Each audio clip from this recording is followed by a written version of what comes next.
everybody, and welcome to a shock episode of the Winging It F1 podcast, because there has been news in Formula One, and we thought it was going to be nice and quiet. We thought, oh, okay, maybe in January, Vassar will be announced at Ferrari, but other things happened. Lots of other things have happened, and we've had a bit of a team principal silly season all in one day. So Adam and I have popped onto a quick little pod to discuss the first team principal silly season that's I can really remember there's been a big old kerfuffle. Hi, Adam. What do you think? Hello. Yeah, it has been. It's been a large kerfuffle, and it's not really. It's been a silly day and a bit, or I guess like what 2 weeks if you count Binotto in this. But yeah, it's been a True. very silly day really for F1 team principals. So I'm looking forward to just trying to kind of talk my head around a lot of it with Freddie because I'm not really sure what to think of all of it myself. So hopefully by the end of this podcast, at least I'll have some more idea of what's going on, even if you don't. But hopefully you will do as well, the listener. Yeah, it does come to a point sometimes where you have, like, in driver moves, you can have a driver move where it's just like, well, they're just doing sideways moves, like Gasly from AlphaTauri to Alpine. It's just, oh, he's just putting on different overalls, or Alonso to Aston Martin. It's just kind of like everyone just shakes around and slots into different places. You could say there's a similar vibe to these moves as well, because we're going to do a quick run through now of the Monday the 12th to Tuesday the 13th of December crazy moments, which were on Monday afternoon straight evening. Jost Capito was dismissed from his post as team principal CEO of Williams. And then late in the evening, early morning in Australia, Speed Cafe reported that Andreas Seidel was going to leave McLaren and join Sauber as part of a new Audi appointment for Sauber as CEO for Alfa Romeo, but it will be Audi. And then this morning, Fred Vasseur, the former head of Alfa Romeo Sauber, has been officially unveiled as Mattia Binotto's replacement at Ferrari, which then opened the door then for Seidel to be officially announced at Sauber, which then has allowed for Andrea Stella to be promoted internally from a more kind of sort of junior sporting director role to team principal role at McLaren, and Capito is just not there now. That is sort of it. We still have obviously a position to be filled at Williams, but for the most part, that's the sort of plug in and play Formula One team principal off going into 2023. Adam, reaction, go. Just chaos. I mean, I was surprised by the Jocopito move, and then obviously there was the Vasseur announcement, which you kind of thought was coming because, as we spoke about in our Binotto reaction, there wasn't really any other names out there. Which ironically, there's another name out there now after all of this. But yeah, so we and then I saw the Seidel thing, and I just thought it was like a joke or someone. I thought it was like a spoof report, and yeah, and that's the one that's shook us me the most. I think thinking about this, the more it does kind of, I can see the logic from both sides, but I just didn't expect to see that coming at all. And then no idea who Williams are going to look to bring in, and there's still Binotto. Where will he end up? Could he end up at Williams? I don't know. It's just all chaos, and it's incredibly interesting, but just incredibly wow. It's a very Twitter morning for F1. Yeah. Well, I think, let's start with Williams, because I think Jost Capito is the more kind of, you could say, surprise move, because he's just out and there's not a replacement there. Jost Capito and FX de Maison, who's his sort of in-house technical director, who he both came over from Volkswagen, where they were very successful, and were brought in by Dorilton Capital, the owners. And there wasn't really any speak of them leaving. Obviously, I put forward Williams in our end of season review podcast as my disappointment of the year, because they didn't really progress into 2022, which is where they were sort of aiming to progress into. And I think one of the big quotes that's been going around is that Capito is saying they're basically doing open heart surgery on the team to try and restructure it while they're competing. And it looks like realistically the owners just haven't got on board with the timeline and want either quicker results or don't like the direction of the re-infrastructuring of the team. I don't really know where they go to get someone. Obviously, the more successful team principals that have come in recently have come externally in Mike Krack at Aston Martin, in Andreas Seidel from, well, at McLaren, but now at Audi, going back to sort of endurance contacts, who headed up Porsche back in the day to huge success in WEC. So maybe for Williams, they just need to do that again. But Jos Capito obviously came from Volkswagen, so he was supposed to be of that mold. And is it just patience was wearing thin, do you think? Yeah, I think so. I mean, it is, 2 years where they were better in 2021, and they kind of had more of a sense of how to get points. And obviously Russell got his podium at Spa, but still had a good qualifying weekend there. And they did look like they made a step forward just in terms of their savviness in 2021. And then it's 2022 has just been, a fundamentally uncompetitive car. Albon doing very well in that, and Latifi not doing very well in that. So, I think, as we said in the review, this is the kind of time where you'd hope to make a step forward as the biggest rules change in a generation, and they didn't. So, I think it's understandable that if you look at the amount of money that's spent on these teams year to year, if you've put a lot of hope on 2022 and you don't deliver, I can see patience wearing thin. But was it at breaking point? I don't know. It feels like, as we're discussing, there's not kind of an obvious name out there to come in. And, it wasn't ideal how they kind of came out this season, but is, the devil better than the devil you don't? That will be the question, and we'll see that when Williams do bring their team principal in. Yeah, that's a good saying, actually, to put on board this topic. It sort of feels to me that sort of what we were saying about the Binotto move, that it just ends up leaving the team in a bit of limbo that doesn't really allow progression based on where we are. It's a bit of a gamble, I think. Do you agree on that, or do you think it could? Yeah, definitely. I mean, it also depends where they'll have a much better idea of where the team's heading for next season than we do. And maybe it was that they didn't like that direction and thought they'd just try and salvage it. Well, we don't know that, but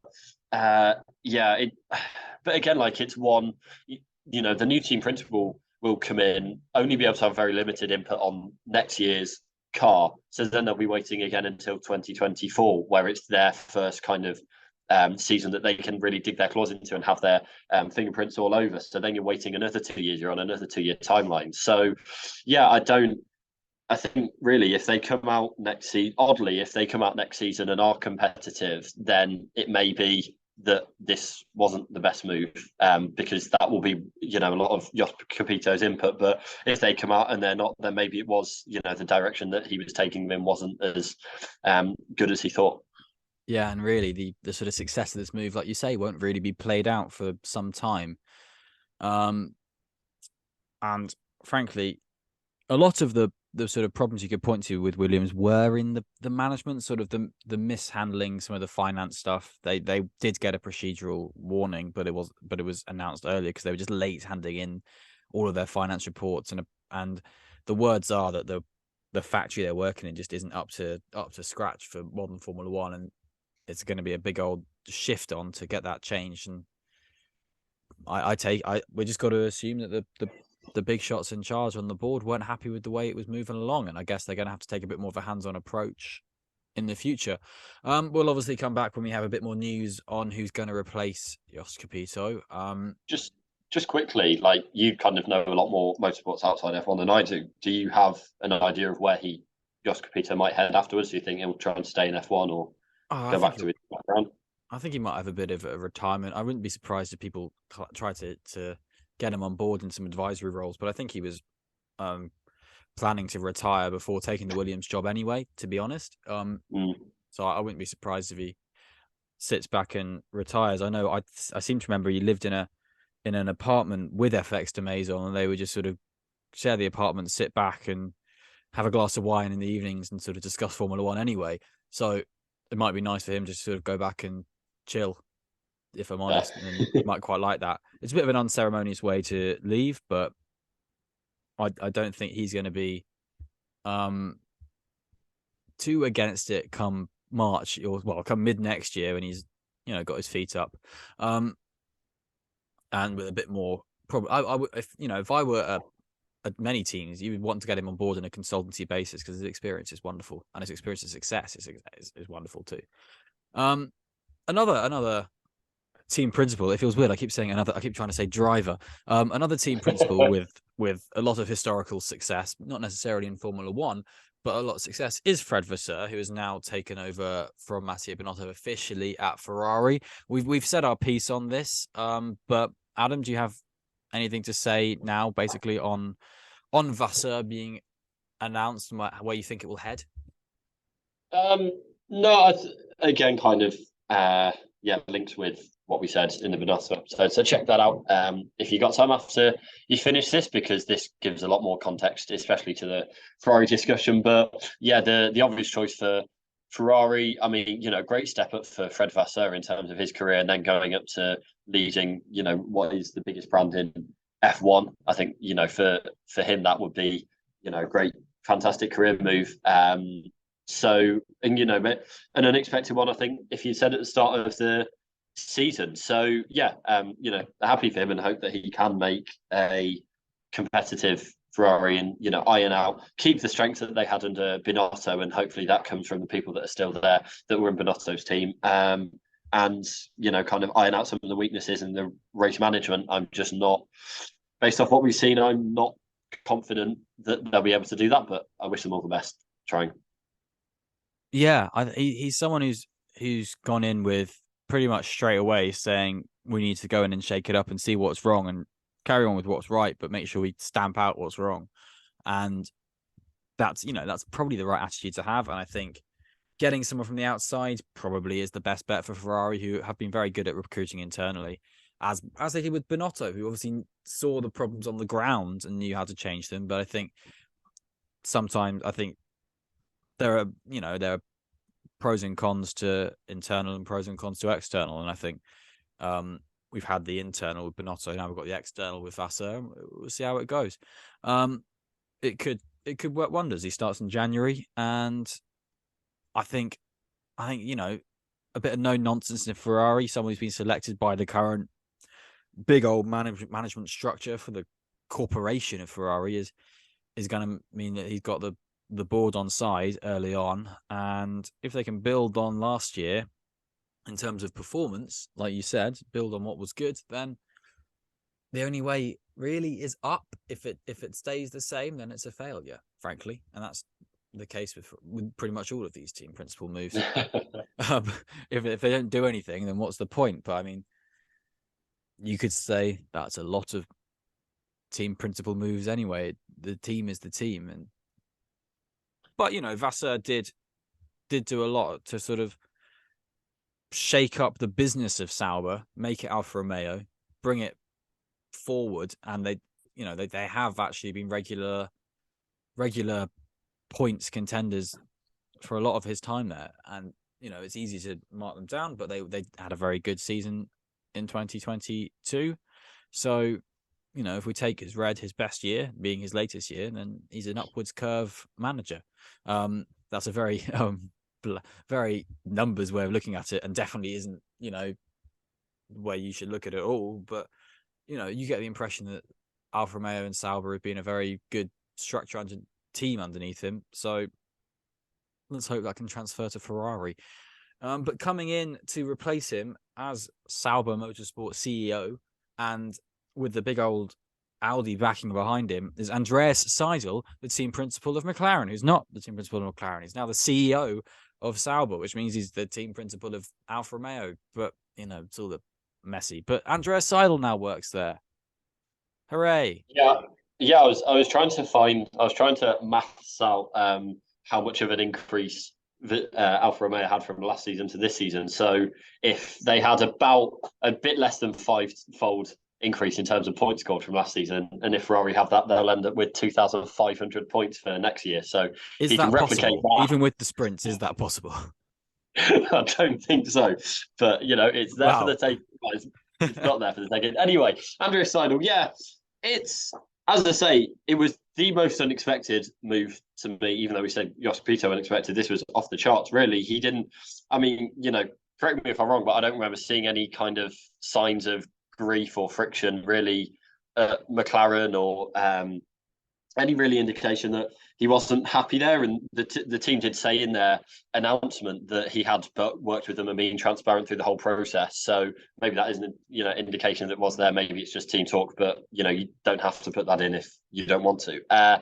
Anyway, so yeah, I think it's a great challenge for Andreas Seidel. He's really a team that has been uncompetitive and not really had that many standout moments at all, even compared to Haas or Williams over the last few seasons. So yes, they've got the Audi investment in. They want to build their own powertrains as well. So there's a lot going on there, and it's a chance to really be his team and write himself into the F1 history books if it does well. But if it doesn't, then it will be another big manufacturer that's come in and kind of consigned to the scrap heap after a bit. So that it's very high stakes for Seidel. I think I'd back him to do a good job there based off what he did at McLaren and really overhauling a lot of the systems and culture there that was left over from the Alonso era.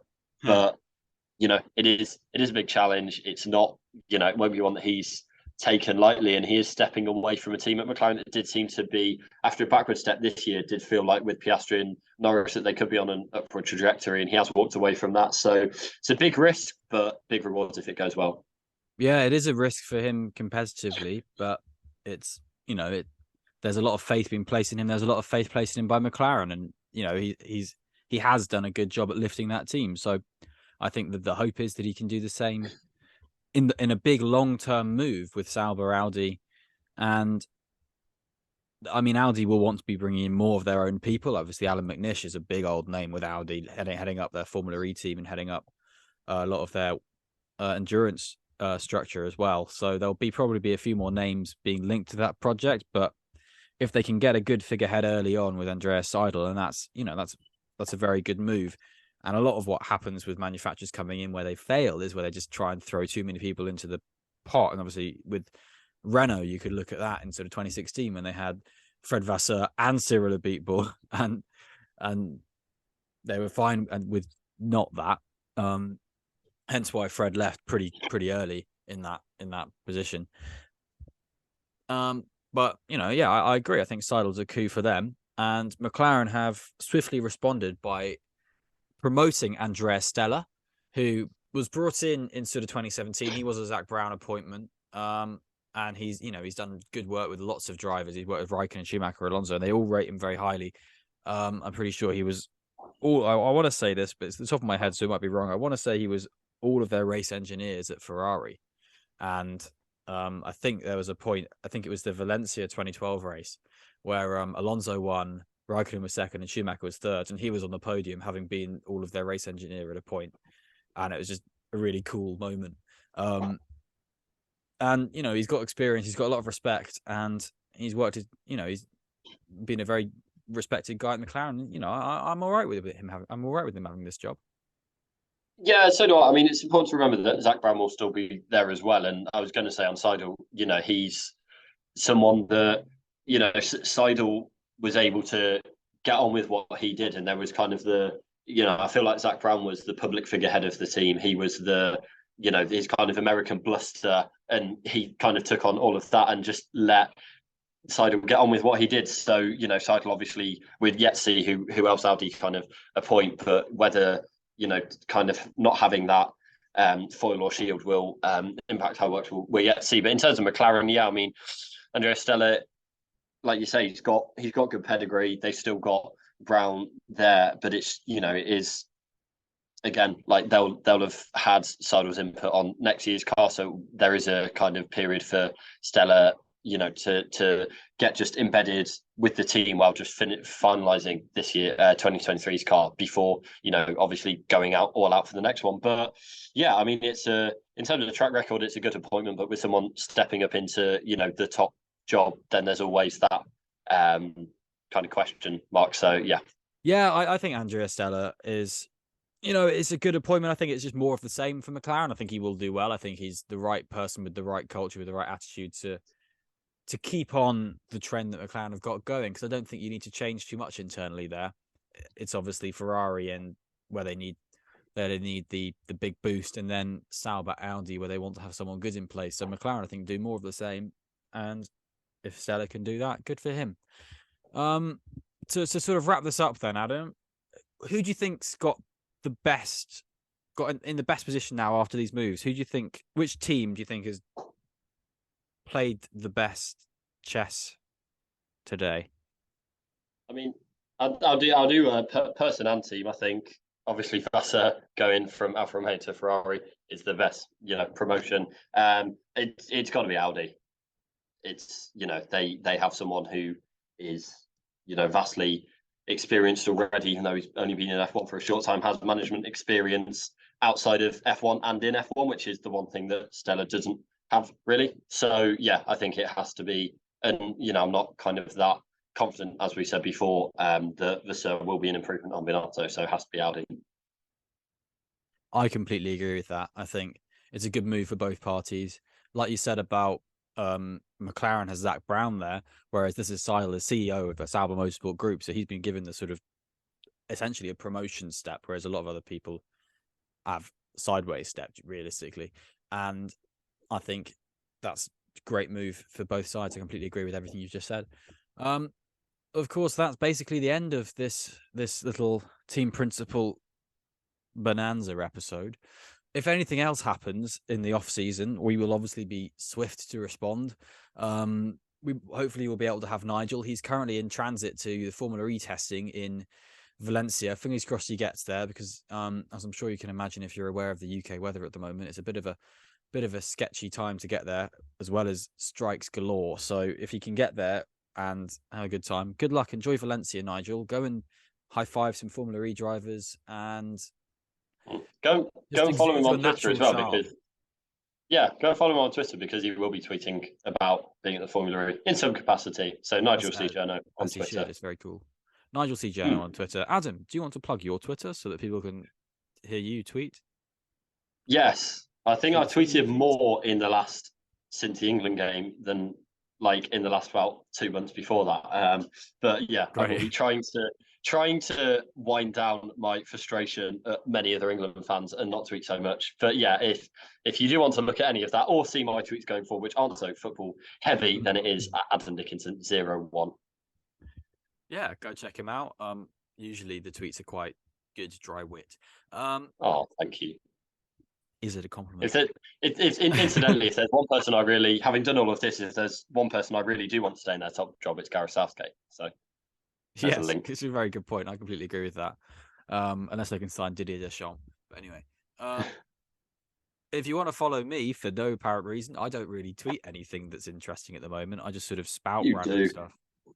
Get nice inside tidbits of life at Brands Hatch. Has anyone found the I forget his name, Toby the Bear? Toby the Bear. No one's claimed Toby the Bear. Oh. Toby the Bear is now at the top of the little office Christmas tree. Because Toby is an angel. If you want to go and see what that is about, check my Twitter or check the Brands Hatch Twitter. I represent all of them. Have you said your Twitter handle? I'm going to. It's at Brands_Hatch. No, at Fred Coates 1999, because that was the year I was born. But you can see collective tweets from the three of us at Winging It F1, and sometimes we use that account. So if you want to see podcasts happen, if you want to see when one of us has an idea that makes fun of the other one but doesn't want to put our name to it and wants to sort of do it with a bit of a disguise, they think, oh, which one posted that? Then you get weird tweets like that. So go and enjoy that. And if we don't see you before Christmas, but we probably will, have a Merry Christmas, everybody. If you celebrate, have a happy holiday season, everyone, and be excellent to each other and all of that kind of stuff. Bye, Adam. Bye, everyone. Bye, Freddie.